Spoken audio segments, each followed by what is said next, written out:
Gentlemen, that's it. హత్యకు గురైంది మామూలుడు కాదు, మొసల్లపాడు నాగభూషణం, ప్రముఖ కాంట్రాక్టర్ మరియు ఇండస్ట్రియలిస్ట్. ఇది అఫీషియల్ గా. అన్అఫీషియల్ గా చాలా మంది పొలిటీషియన్స్ కి బేనామీ. ఏదేమైనా మన డ్యూటీ మనం చేయాలి. ఈసారి కొంచెం గట్టిగా. అంత టైట్ సెక్యూరిటీలో అటాక్ చేశాడంటే వాడు మామూలుడు కాదు.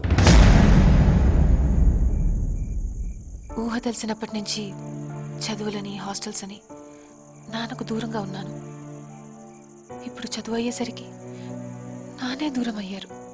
ఆస్తులు పెరిగే కొద్దీ శత్రువులు పెరుగుతారని మా నాన్న ఎప్పుడూ అంటుండేవాడు. సారీ ఆకర్ష, అంకుల్ని కాపాడదామని చాలా ట్రై చేశాను, కానీ వదలను, ఏ ఒక్కడిని వదలను. వద్దు నందు, నువ్వేం చేసినా నాన్నని తీసుకురాలేవు. ఆ ప్రయత్నంలో నువ్వు కూడా నాకు దూరం అయితే నేను తట్టుకోలేను.